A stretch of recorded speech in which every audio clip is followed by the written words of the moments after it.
everyone, and welcome to SPLICE Institute 2025 and to our first amazing presentation of this institute. It is my privilege to introduce to you today one of our featured guests, flutist, composer, improviser, and Berge. I am going to say a few things sort of off the cuff, but before I do that, I would like to read a little bit of this fantastic bio. As a teacher, I talk a lot about writing bios. You know, like, Eleni Lilios is a composer. Really? This is an example of how to make a really remarkable bio. So this is why I'm going to read a little bit of this. Thank you for indulging me. And Berge's passion for the extremes in both composed and improvised music has led her to the fringes of storytelling and sound art as her sources of musical inspiration. She performs as a multimedia soloist and in projects both live and online, and is one of the composer performers in the Amsterdam-based ensemble Maze. So, amazing. Now, there's a quote here that I would also like to read, if I may. Berge is a precursor of some of the most important things contemporary composition has now come to mean, according to The Wire. And I think this is very true. And Berge has been an inspiration to composers, to flutists, to performers, to improvisers for many, many years. And it's really awesome to finally share the same space with an inspiring, creative and talented performer, composer, improviser. You can read more about Anne Berge's many accomplishments, many publications, worldwide performances, etc. on her website. I will not bore you with any more of that. Instead, I will ask you to join me in welcoming our featured guest, Anne Berge. Thank you.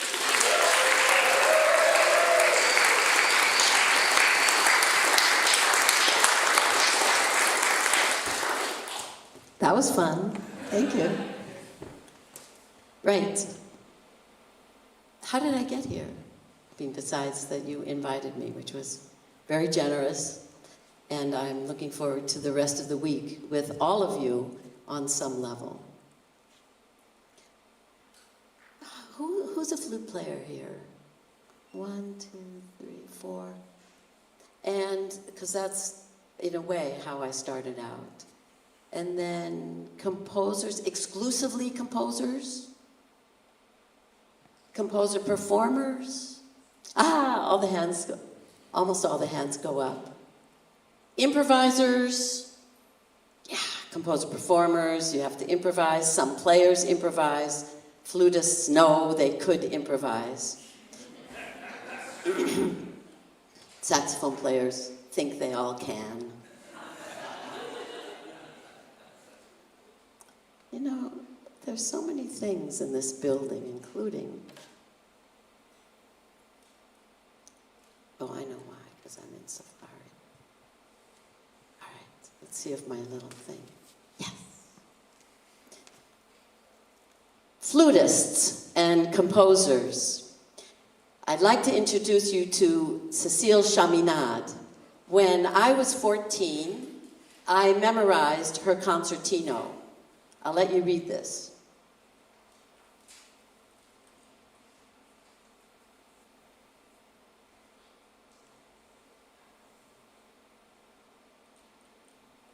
This is what we all did. We composed for our dogs and our dolls and our cats and our trees and the bugs on the floor.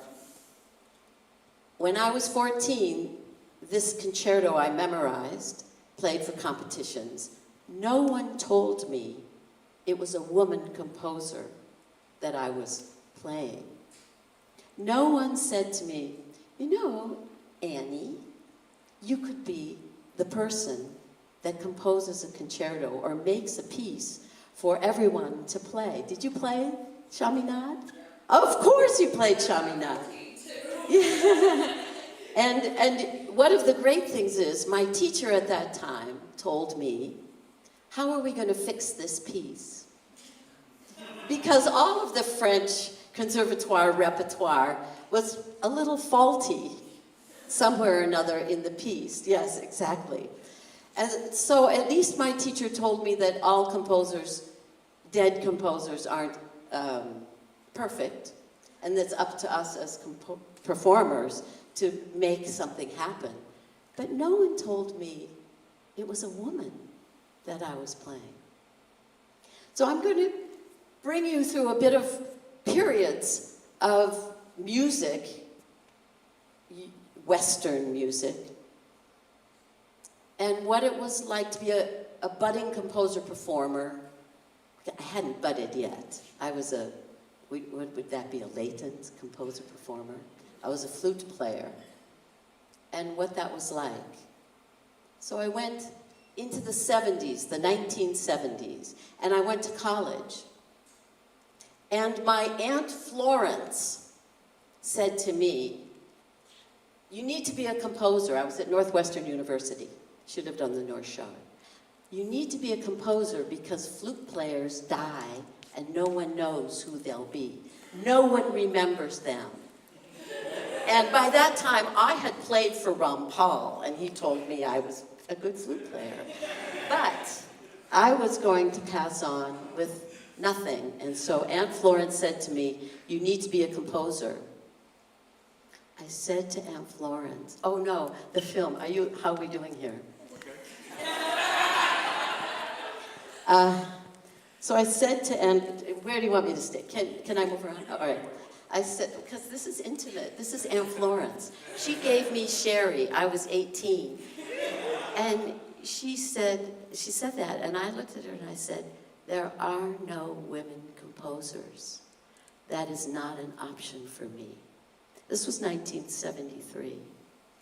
So I put up some names, because I looked around, you know, ChatGPT and all those really valuable people in my life.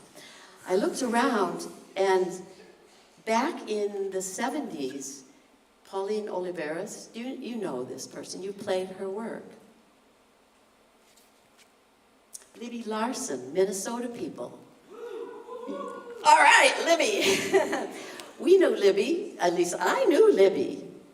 And somebody was saying Fanny Mendelssohn was starting to be performed in concert halls, maybe. At least someone looked up her name. So that was what I was facing as a latent, budding composer, performer woman. I was facing that there was no one. What I did is I left Northwestern, and I went to New Mexico and was a person among mavericks. I'll let you read this.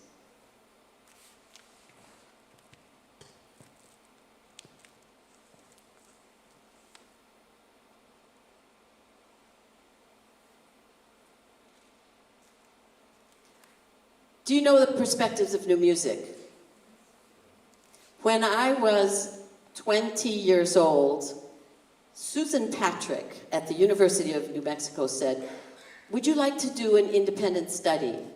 And I said, yeah, okay, I'm going to read the perspectives of new music. So I read from 1962 to 1977, because it was 20, I don't know. Anyway, I read all of it, and I cataloged it in a little book.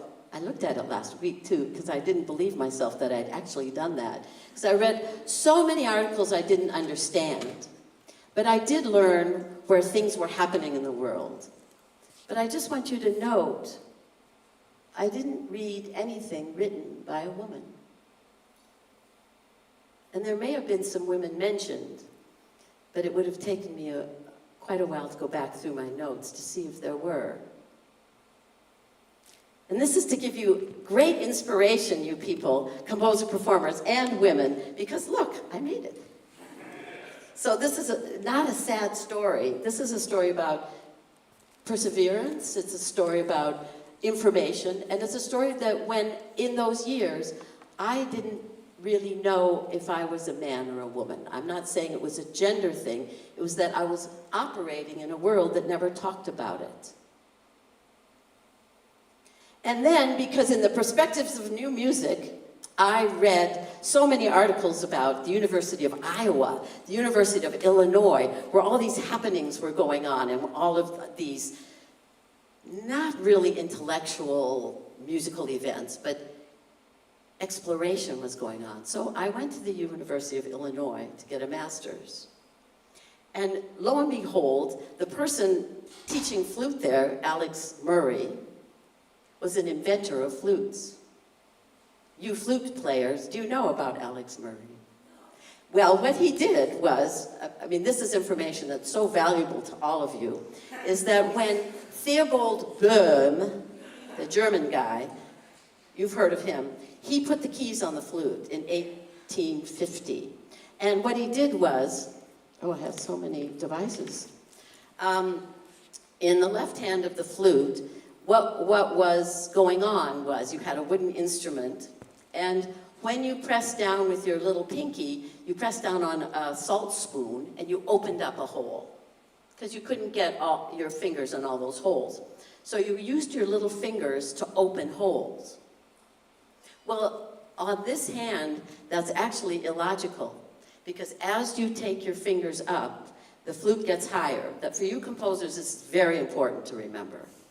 As the tube gets shorter, the pitch goes up.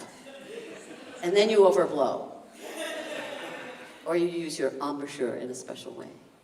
And so Böhm reorganized the fingering system of the flute so that you would hold your hand down. And then G sharp is this, and G is this. Logic. Well, the French didn't want it. They wanted to have nothing to do with it. And mass production in the United States respected the French at that period in time. So the Böhm system never caught on. But Alex Murray brought it back into a modern day flute. He also had then decided we would do that with our right pinky too. So I was his graduate assistant, and because I'm a woman that thinks that when a brilliant man says something, I should do it, I played his flutes. And I was a guinea pig for many, many flutes that look like the plumbing in your backyard. But who was at the University of Illinois, Champaign-Urbana? A lot of composers that we remember as being great, groundbreaking, or if nothing else, really weird people. And I loved these men, even though they were troublesome and sometimes like weird, huh? Okay, and then there was also another part of the University of Illinois with more men doing important things, composer-performers that I could identify with. Some of you probably don't know any of these names, do you? Cool, huh? Well, if you want the PowerPoint, I'll send it to you and you can look them up. There were two people at the University of Illinois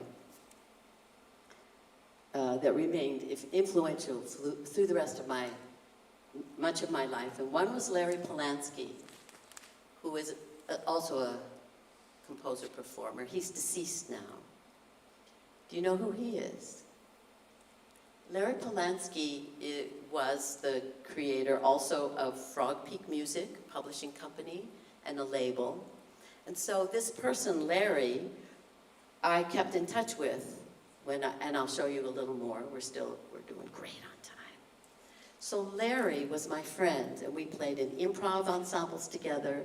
He wrote music for me where we would go in and put cards in the mainframe computer and do ratios for special tunings. He believed in me as a composer-performer. And so later, in the 1980s, he called me and had me be the guinea pig at Mills College for doing everything you can imagine that a flute can't do. But, you know, I was willing to do it because he was a real support. He also started a publishing company, so he said, write your music down. So you're an improviser, write it down, I'll publish it. So he published my music. And then he called me up and said, well, record it, because we're going to start a label. So I was like number 4 on his label. And these are the people, for you, that matter, because they not only give you musical inspiration, but they believe that you are an important part of the musical community. So that was Larry. And then you know someone, you know Carla Scaletti, right? Yes, you should all know Carla. She was there at the same time. In fact, we were colleagues at the University of New Mexico. She played harp, I played flute. Imagine that, you know, all these angel wings. And being very intelligent women, not knowing what to do with our lives together.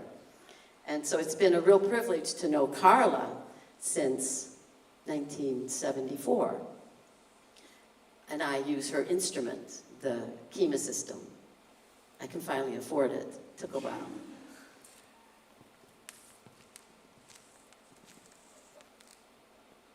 I left the University of Illinois, and all those great men and supportive people with a Murray flute that no one could play but me.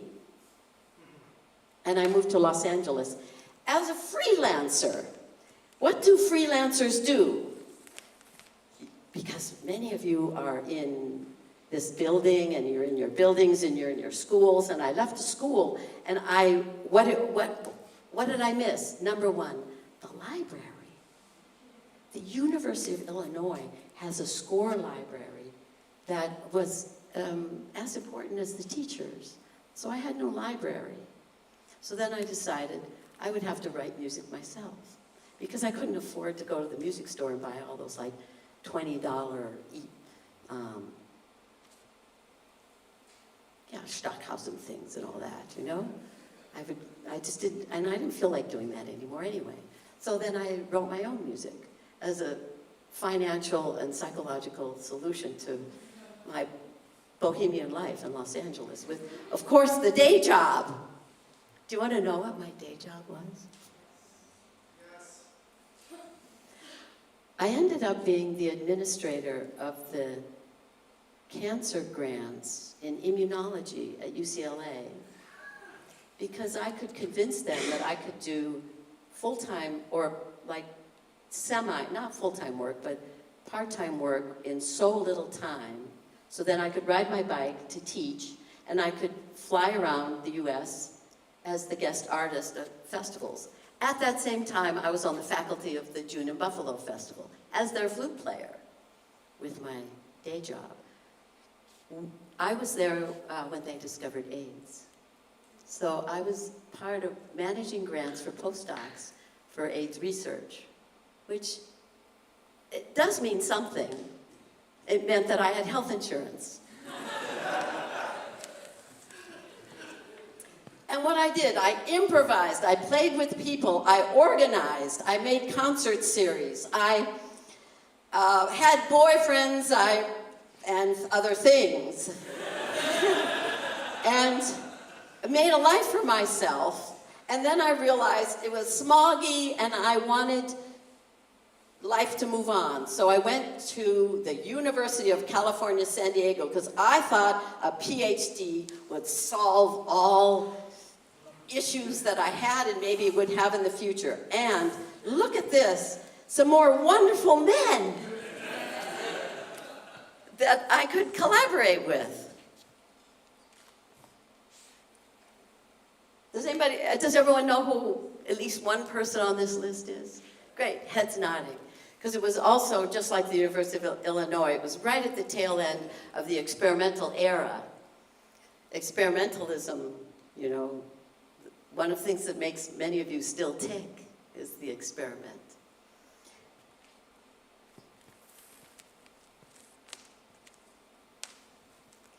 The person I worked with most closely was named John Fonville. Flutist, composer, microtonalist. And we dedicated ourselves to a 19-tone scale compositions. He wrote some, I wrote some, our friends wrote some. We thought we were brilliant because we were microtonalists and it was really hard. Do you know how hard it is to play microtonal music on the flute? Yeah, it goes, do. So here. Here's one. would like to access the microphone? No.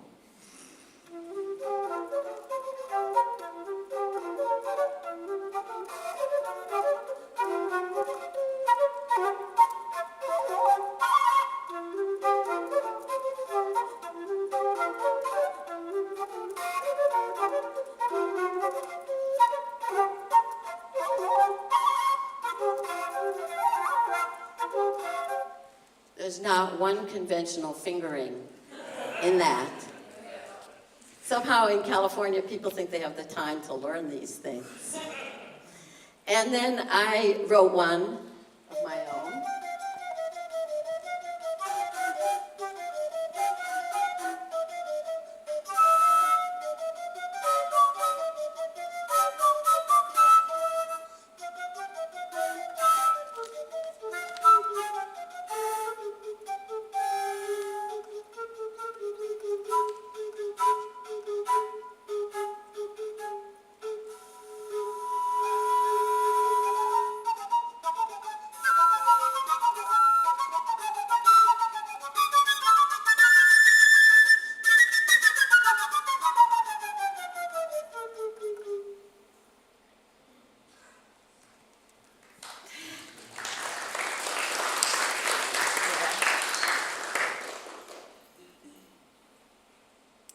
Yeah, I think being a composer-performer helps being able to play this kind of music. Speaking to the, does it? Why? It makes sense. Like actually a story, I feel like you kind of understand musicality of it, but you also have the technique to be able to do it. Yeah, and you also felt like you invented the technique yourself. Right. It feels very personal and like an extension of your own voice Ye- rather than someone else's. Yeah, yeah. And then when other composers then compose for you, you have that own voice. Yeah. In a new way, it's like a partnership in order to like put up both purposes. Yeah. It feels good, doesn't it, to have that? And then also you know when some of the things that they write is crap. because you've really worked it out how to play it, it's certain things in certain ways. And then also, though, what they write can extend you because they've taken what you've given them, that was also when looking at all these men and being a woman, at least an identifying woman, that we were, in those days, we were taught that with these brilliant people, we were really at their service. And so what I did was I worked out like all the multiphonics in the whole quarter tone existence of the flute so that I could hand that to a composer and say, do it, I'll play it. And then but in San Diego, what was quite nice, because John Fonville was a composer-performer, I composed some of my own pieces and learned compositional methods like sort of serialism for extended techniques. So this was one of my pieces.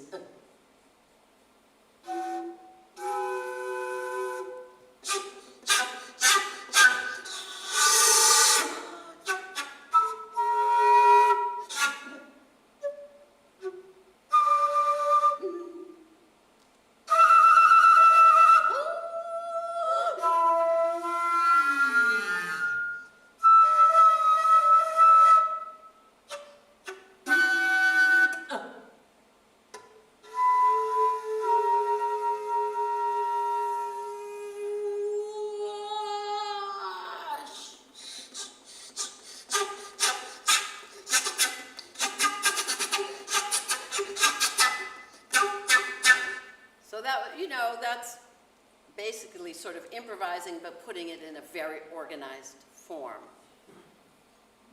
And the piece was too hard for anyone to play, because I circular breathed, and I did all these things, so no one's ever played that piece. They played earlier and easier pieces of mine. This was 1985. And then I left. Oh, here. Uh-oh. So that's going to be really bad here. Sorry. I left. I went to Europe. I followed my man.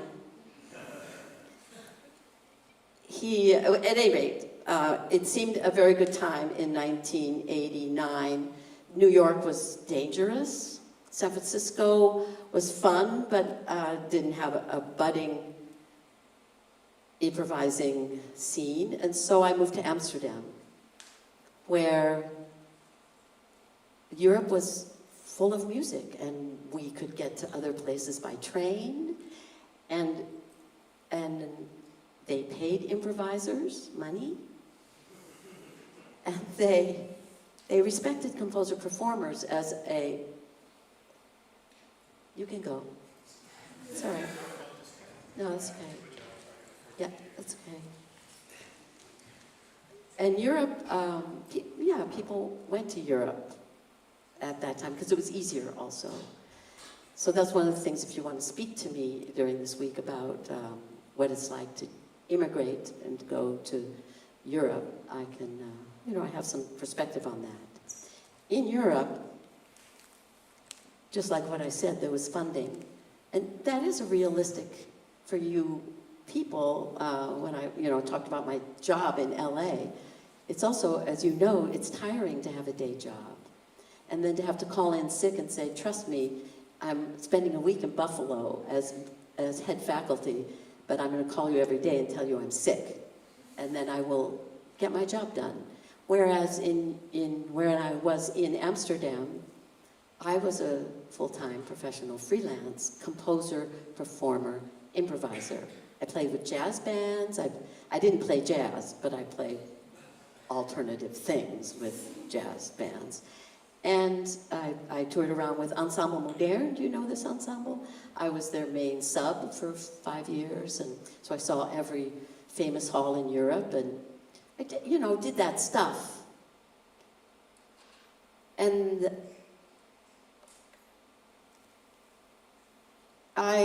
in Holland, I just wanted to mention women in music, because in Holland, the Women in Music Foundation only featured dead women. And in those days, there weren't many dead women composers because no one had discovered them either. And I went in tears and I said, you know, I need some role models here, because I've been so happily using men as my role models, and I'm starting to realize it would be useful to have more. And so they said, well, come on the board of directors. And so I built and this is for you to just let you know how you can be inspiring to your people. I built a DVD collection of all the women composers in Holland who were living, with 10 minutes of their music and their website, and I went around. It was a 6-hour exhibition, and I went around Holland exhibiting living women composers. And then they all thought I was going to take care of their careers. So I got out of that as fast as possible. And I formed, well, oh, right, electronics. They have to come in here somewhere, don't they? Here's the story. Do you want to hear it? Okay, there I was, standing at the Chariamos Festival. Who's been to the Chariamos Festival? Right. And you'll all end up there because it's for young composers. They had me performing a piece of an earcom composer. And so there I was, standing there at the hall with my flute and my dress and one pedal. And I got to press my pedal when it meant I had read through enough of the score and I was ready to move on. And in the back of the hall were 6 guys and 2 desktop computers, you know, because in those days, this was like 1990. And they were running, these earcom guys were running the music. And I was facilitating something, you know? And so I looked back and I thought, this can't go on. This is not good for the human race. Well, think about it. So I started learning electronics. You know, the microphone is the first part of electronics. And I just did it. I bought things. I had my friends, my user group friends. And I started, after a couple of years, I started a concert series once a week called the Krak Geluiden. Krak is a squat. That's what squats are called, krak. And in those days, there were quite some squats, so we started in a squat. And krak also means crackle. So this means crackle sounds or squatting sounds. And once a week, we had electroacoustic music. That was it. If you were an acoustic musician, you had to bring electronics. If you were an electronic musician, because of status, you could play your electronics. And it was almost always ensemble. And so we were a community, and we got money. We became a cult. All the people from around the world that wanted to play in Amsterdam, you know, all the hip electro people, even the soft Berlin people, they played in our series. It went on for 7 years. And that was a very focused and dedicated way for us, the composer-performer, electroacoustic people, to learn how not to forget a cable. And to be able to even bring our speaker systems on our bikes, and to make it happen. Again, that's why I'm bringing the story to here, because we worked together to make this vision happen rather than waiting for an institution to, we're in a wonderful institution. I'm not dissing the institution, because we were depending on the institution of the country of Holland to give us money, but we made it happen for ourselves. And then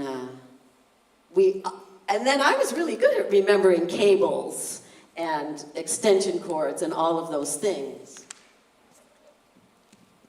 So then what happened to me as an electronic musician, electroacoustic improvising musician? I had a number of collaborations. One is with a duo called Shackle. And some of you who were in my class today where we were doing network, this is where the networking started. We networked ourselves, and we brought a big, we didn't bring a router, we just connected ourselves with Ethernet, with, you know, an Ethernet hub. And he sent super collider commands, I sent max commands, and so we were, and I had a lot of pedals, you know, I could solder up my Arduino, so I had yes, no, go forward. And we traveled the world. Let's see if I can give us some sound. No, it didn't do it. Let's try it again.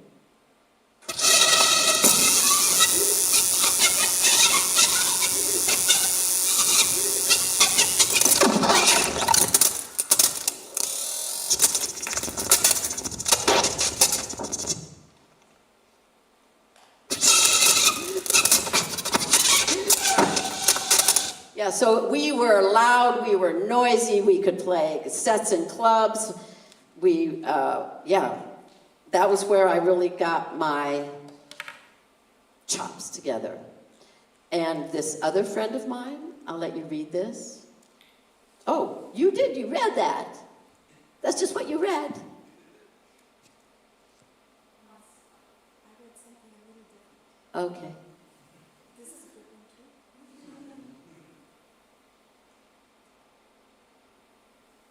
Yes, the last sentence. The last sentence. Yes, the last sentence. Bob is also deceased, a musicologist, wrote a Parch biography, and Berge? No, not Berge. Anyway, he was another person that supported me. And he was also younger than me, but he said, you need to make a CD. And I said, someone needs to kick my ass, because I'm not very good at getting my stuff out. And he said, all right, I'll get it out. And the CD is on New World Records, which is a real label. Like, real professionals are on that label.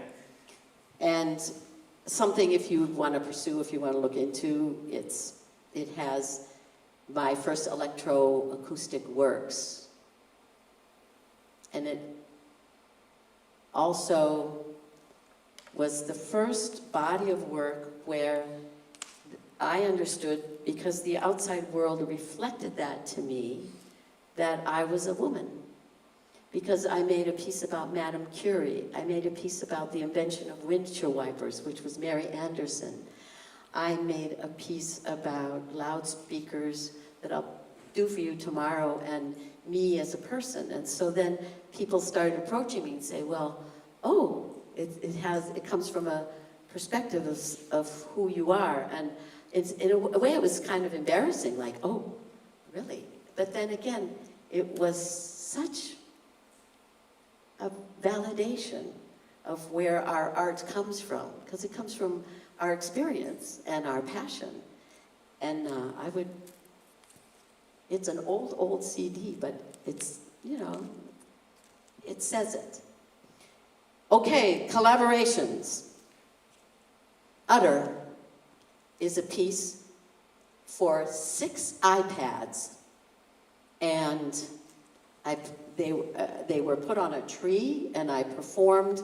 I finally had a Kima system, so I had like great sound, and I had collaborators because we had a lot of money in Holland, and someone built a Max network with these iPads that did visuals where I had this, it's hard to describe. What would you say, Ed? You saw it. You saw the last performance because the apps died. It's like a story. Yeah, right. It's like a story. About the mother-daughter relationship. Yeah. Yeah. That's what you took away. Oh, good. Okay.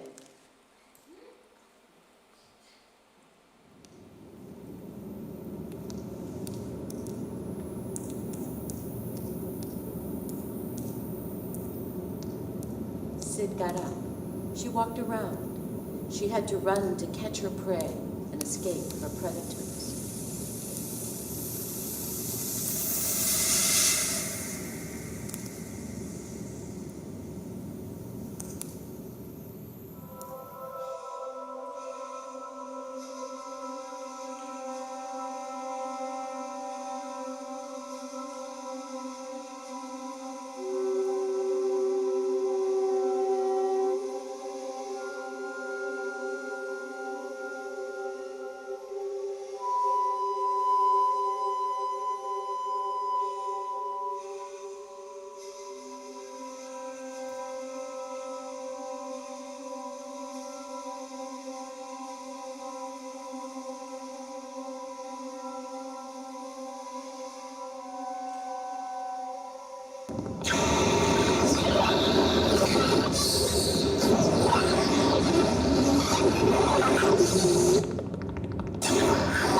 So I had found my drama.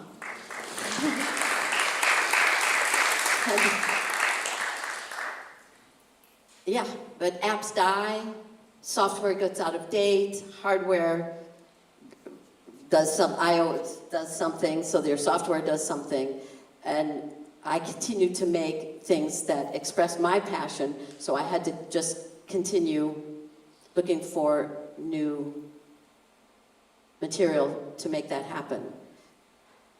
The next piece was soon after this one, called A Sail.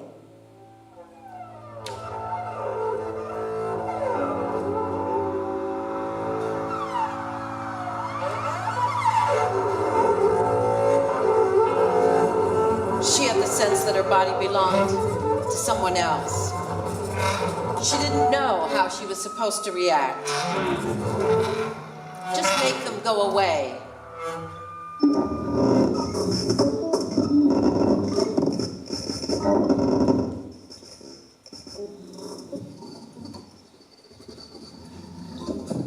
She wondered if this was the end or if worse was to come. He knows where I live. Her fear was increased. How dare he? How dare he? She was furious, bullying, abusing. She was furious with herself.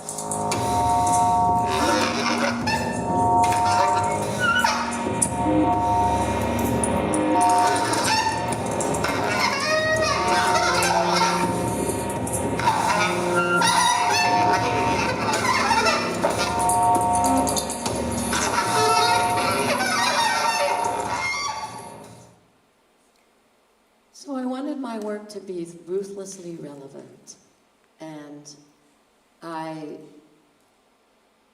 made the work where it could be use a lot of technology, but I've also done this piece with acoustic players and no electronics, which has been interesting to me to see how if I create a work, it's a story, and it has a structure, but yet it can be played by more musicians than the original group that it was made for.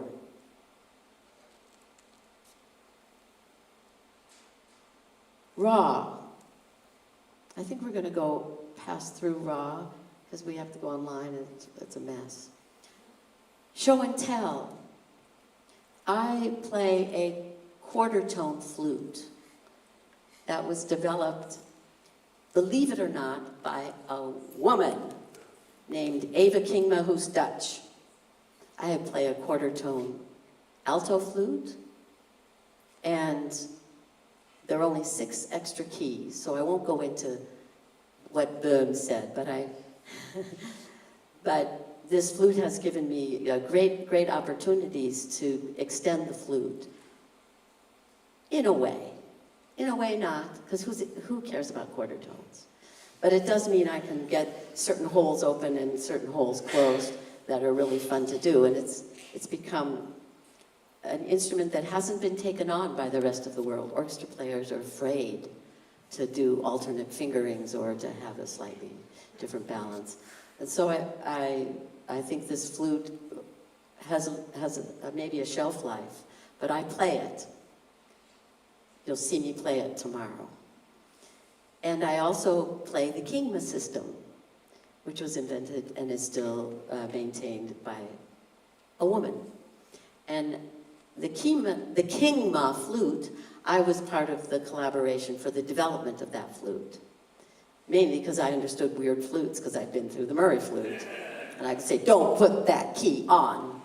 But also, I feel very, going through this story, I feel like it's such a gift to now be with a more balanced group of people that make things together.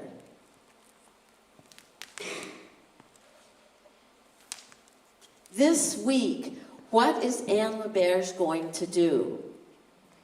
I'm just getting started. Monday and Wednesday, we did an interactive guided improvisation. People are welcome to drop by. We looked at the software and we played the piece. How'd it go? How do you think it went? Did you enjoy it? Okay. So the ensemble's into it. So if, a couple of people have to duck out for their whatevers.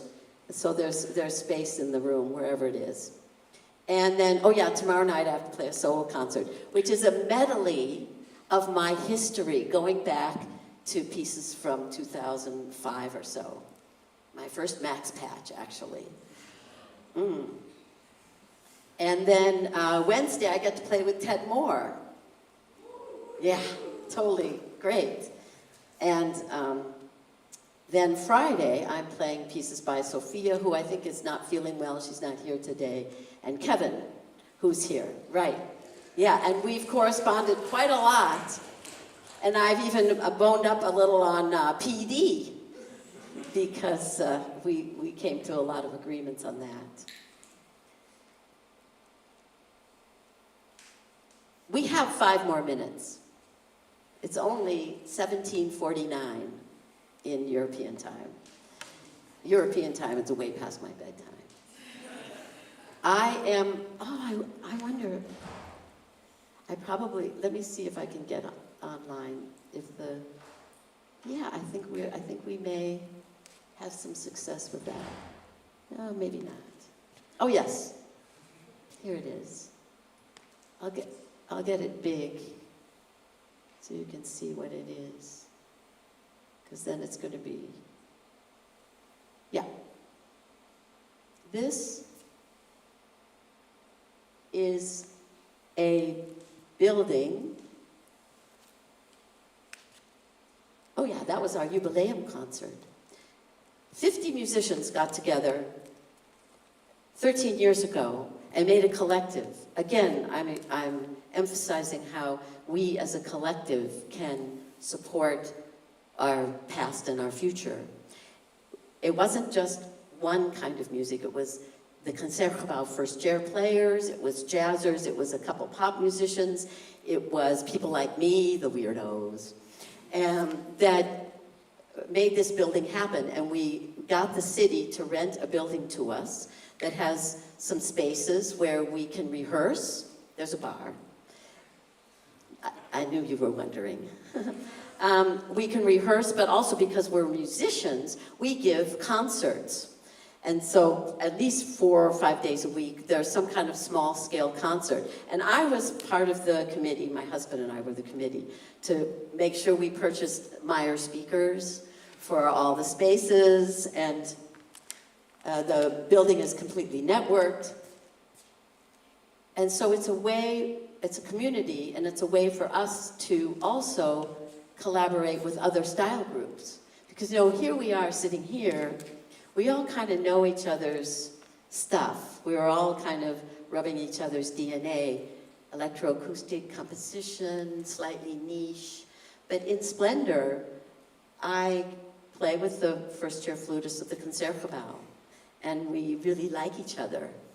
And we find ways to make music together, which is quite unusual, I think, that we can feed each other with inspiration from all the different style groups.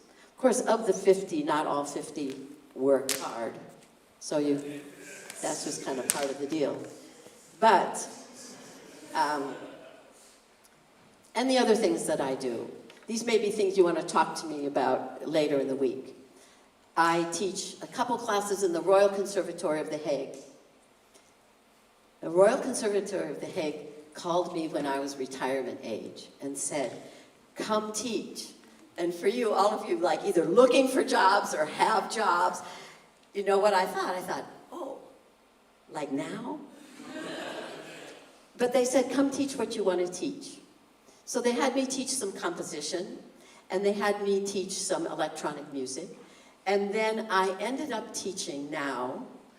I've done some mentoring work, and I teach some composer-performer, electronic, classical musicians that want to learn electronics. But I teach a proactive diversity class to all departments. It's usually a small class, but we face your issues deeply, and we read and we talk, and they leave the class with the skills to help change. And I'm very, very proud of that class. I also teach collaborative music creation, which is also all departments, because what I always say to people is, when the conservatory has no more departments, then we'll be going somewhere. And this is also interdepartmental, and it's from all styles, and we learn to play together or to make music together and even to speak to each other sometimes. Oh, I'm talking to you without my slide. Wait, I have to go gather this. You think I can? Oh, there it is. Great. And then my very last slide was made about a year ago. Do you see, can you recognize who I'm standing there with? This is the Maze Ensemble playing for a major festival in Holland. But can you see who I'm standing next to? It's Anea Lockwood. Yeah. We played a couple pieces of hers, and you know, I thought, isn't that great? These little women with their gray hair standing there being like at this major festival, very happy that we were able to see our dreams to at least a place where we could continue dreaming. Because like Anea, she's out there, she's doing it. Thank you.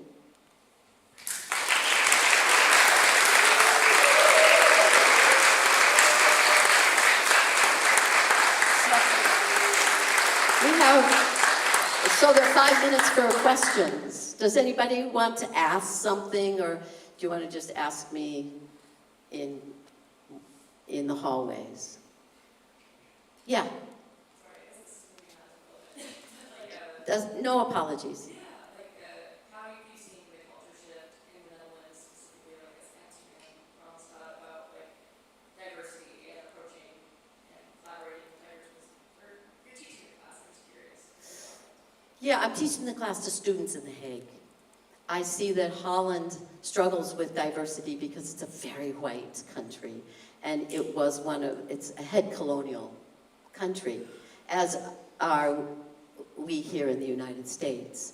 So they struggle with the same issues. The government, because it was populist and conservative, collapsed a month ago. Yes! Because they just couldn't deal, which wouldn't we hope? But you know, I got into the country and I need to get out, so I'm not going to finish that sentence. So I think diversity is being approached actively, and it's a country that's been more embracing for gender diversity and supportive, and will remain so. And for racial diversity and skin color, that's a different project because of the history. But it's not in crisis. It's working hard. It's just a misunderstanding of misinformation of black hair. With, A lot of folks that I know. in Holland, misinformation. I was supposed to live in Amsterdam, so it's more. Oh, you were very up north. Yeah, I would say it's more conservative up there. And now I'm remembering. Hello. I know, we were smiling, and I thought, where is that face? Where is that face? Yeah, I think it was misconceptions. I think Amsterdam, we would never live anywhere but Amsterdam in the Netherlands. Yeah.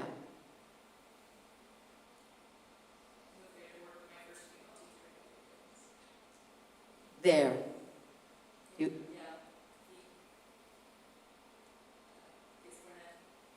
I know, but your first female teacher you had in the Netherlands, which says something. Fee, right. Yeah.